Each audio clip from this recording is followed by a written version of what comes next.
नमस्कार, जनमत की पुकार में आपका स्वागत है।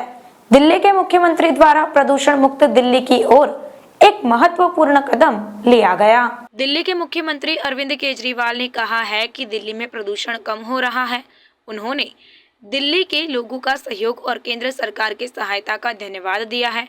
उन्होंने विकास के कठोर उपाय, पर्यावरण योग्य पटरियों का उपयोग, नियमों का पालन और जनता की जागरूकता का महत्व बताया। केजरीवाल ने प्रदूषण नियंत्रण योजनाओं को बढ़ावा दिया और सफलता की बात कही।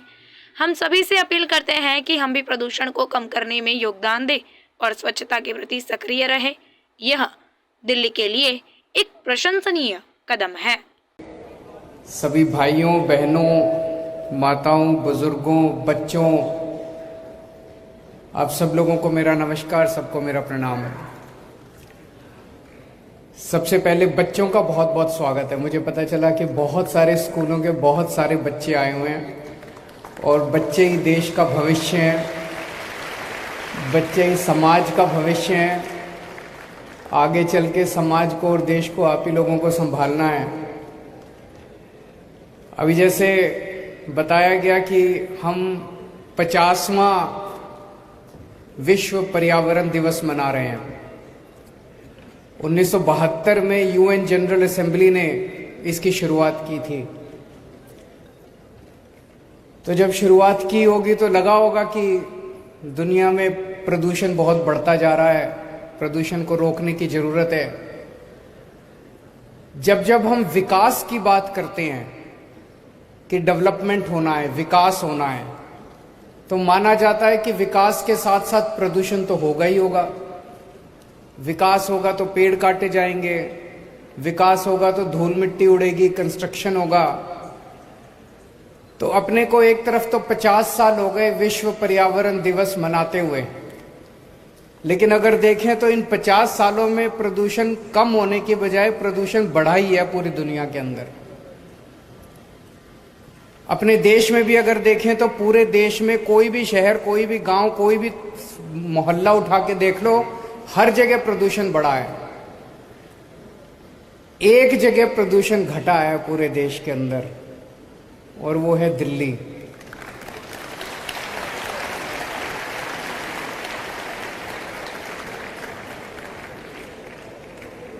पिछले 8 साल के अंदर दिल्ली में विकास की गति कम नहीं हुई है, विकास खूब तेजी से बढ़ रहा है।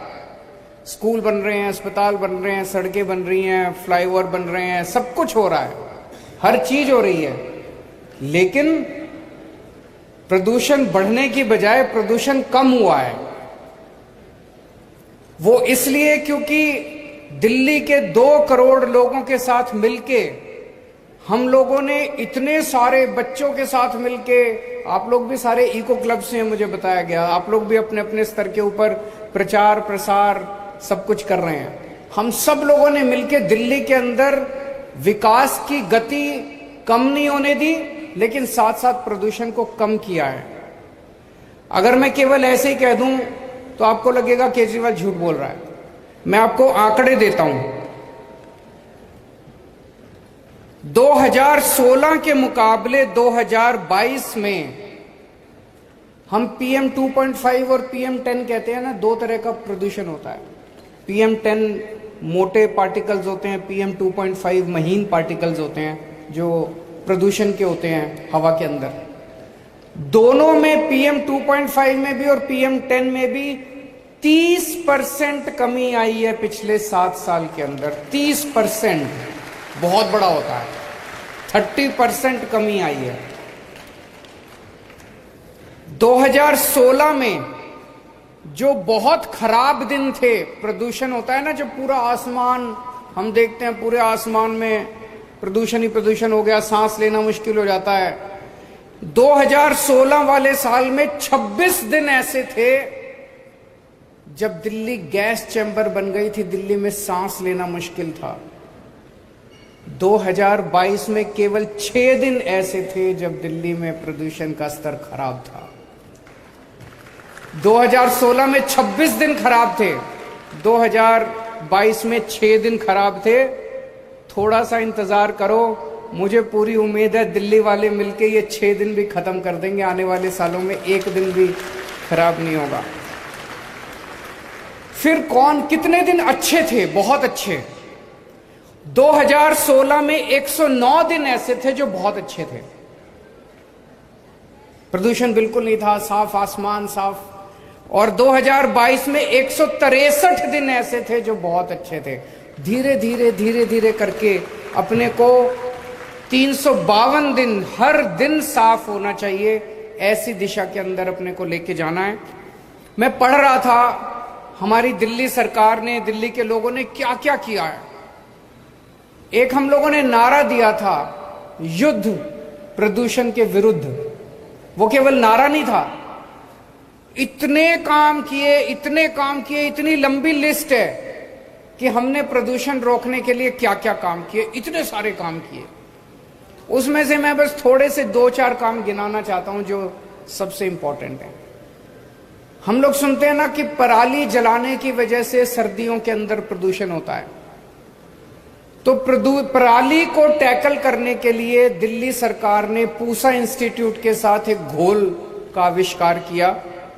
और अब दिल्ली के किसान, लगभग सब लोग, दिल्ली के जितने भी किसान हैं, लगभग 5000 एकड़ के ऊपर दिल्ली में खेती होती है।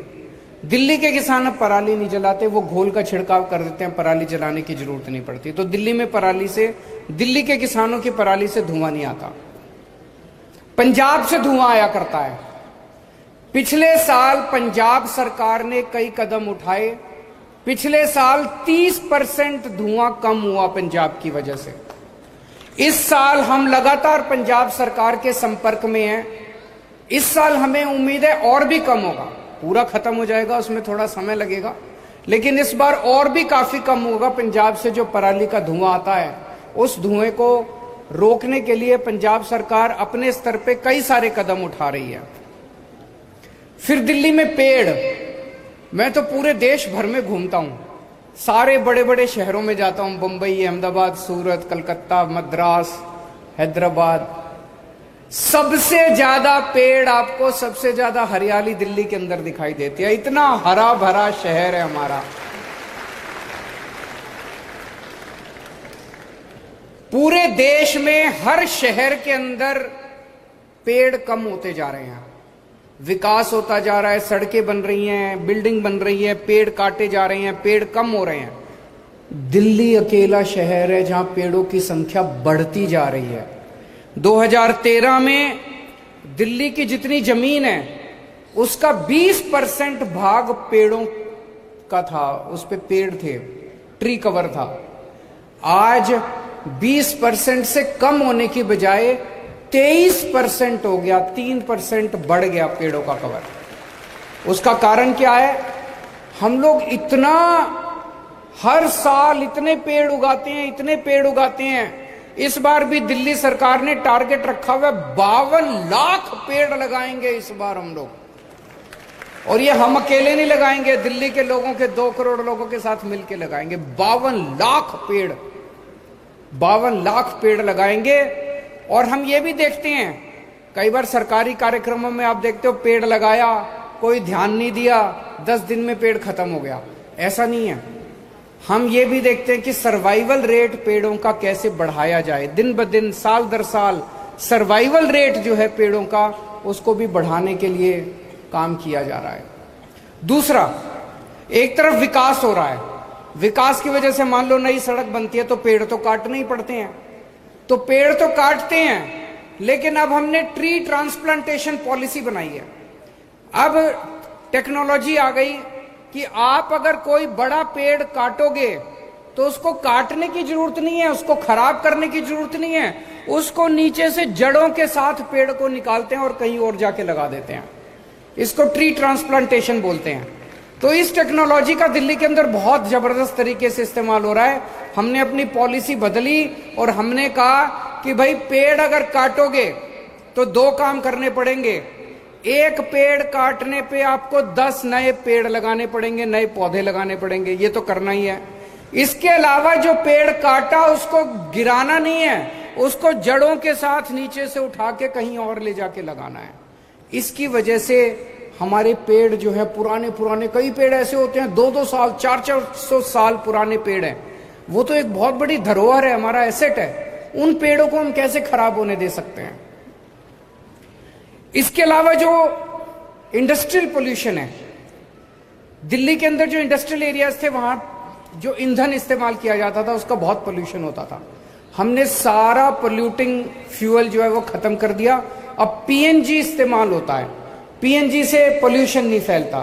तो इंडस्ट्रियल पोल्यूशन भी एक तरह से हम लोगों ने दिल्ली में खत्म कर दिया। और आईआईटी कानपुर के साथ मिलके हमने एक नया टेक्नोलॉजी का आविष्कार किया है दिल्ली में। जैसे अगर मैं कहूं, अभी मेरे को लग रहा है मैं सड़क पे जा रहा हूं कि पोल्यूशन बहुत ज्यादा है। अब मुख्यमंत्री होते हुए मेरे को ये नहीं पता ये पोल्यूशन किस वजह से है। ये मिट्टी का पोल्यूशन है, ये ट्रांसपोर्ट का पोल्यूशन है, ये इंडस्ट्री का पोल्यूशन है, ये पराली का पोल्यूशन है। ये कहां से आ रहा है पोल्यूशन, किस वजह से पोल्यूशन हो रहा है? तो अगर मुख्यमंत्री होने के नाते मेरे को ये पता चल जाए इस वक्त दिल्ली में पोल्यूशन इस वजह से हो रहा है, तो मैं उस एक्टिविटी को बंद कर सकता हूं, उस एक्टिविटी को कम कर सकता हूं। इसको कहते हैं real time basis, real time source apportionment, कि रियल टाइम बेसिस पे हमें पता चले, सरकार को पता चले कि इस टाइम पोल्यूशन किस वजह से हो रहा है। अभी तक ये टेक्नोलॉजी अवेलेबल नहीं थी कहीं भी। दिल्ली सरकार के कहने से आईआईटी कानपुर ने इस टेक्नोलॉजी का इजाद किया और अब हमें पता चलता है कि इस टाइम पोल्यूशन किस वजह से है। तो हमें पता चला सर्दियों में 1 महीना तो पोल्यूशन पराली का होता है, उसके बाद बाकी सर्दियों के अंदर वो जो अपने जगह जगह कहीं कोई ड्राइवर, कहीं सिक्योरिटी गार्ड, कहीं वो आग जला के बैठते हैं ना सर्दियों में अपना तापने के लिए, सबसे ज्यादा पोल्यूशन उस वजह से होता है। ये हमें इस स्टडी से पता चला। गर्मियों में पोल्यूशन का कारण बिल्कुल अलग है। गर्मियों में पोल्यूशन होता है डस्ट की वजह से, ये जो कूड़े के पहाड़ है इनमें जो आग लग रही है इसका धुआं होता है उस वजह से। ये जो झाड़ियां हैं, झाड़ियों में ज्यादा गर्मी होती है, अपने आप आग लग जाती है इस वजह से।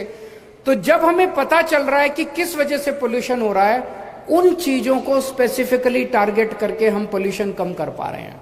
इससे बहुत फायदा हुआ है हम लोगों को।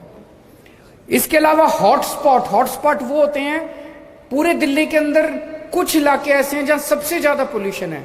ऐसे 13 इलाकों की लिस्ट बनाई गई है, 13। वहां पोल्यूशन, जैसे आनंद विहार उनमें से एक है, वहां पोल्यूशन सबसे ज्यादा है। तो वहां फिर हम लोगों ने ज्यादा फोकस किया और फोकस करके वहां पोल्यूशन करने वाली जो कारण है उनको हम कम करने की कोशिश कर रहे हैं। फिर मिट्टी की वजह से पोल्यूशन हो रहा है। मिट्टी सबसे ज्यादा उसका कारण है। कई जगह हम सड़क पे देखते हैं सड़क टूटी पड़ी है, बगल में सड़क के साइड में मिट्टी है, सुबह सुबह झाड़ू लगती है उससे मिट्टी होती है, ट्रक जाते हैं, ट्रक मिट्टी उड़ाते हुए जाते हैं। इसको खत्म करने के लिए अब पूरी दिल्ली में हम लोग बहुत बड़े स्तर के ऊपर सफाई, दिल्ली की सफाई का बहुत बड़ा अभियान शुरू कर रहे हैं। दिल्ली की सारी सड़कों को हम मैकेनिकल स्वीपर से वैक्यूम क्लीनिंग करेंगे ताकि वो डस्ट को सक किया जा सके, डस्ट उड़े ना। और हर हफ्ते दिल्ली की सारी सड़कों की पानी से सफाई हुआ करेगी ताकि वो जो डस्ट है वो उड़ना बंद हो। ये जब हो जाएगा तो एक तरह से यूरोपियन स्तर की जैसे सड़कें होती हैं, मिट्टी बिल्कुल नहीं होती, ऐसी सड़कें अपनी दिल्ली की हो जाएंगी। पटाखों के ऊपर आप सब बच्चों के साथ मिलकर हम लोगों ने बहुत बड़ी मुहिम छेड़ी जो अब काफी सफल, शुरू में तो थोड़ा सा विरोध हुआ था लेकिन अब सब पूरी दिल्ली इसमें साथ देती है।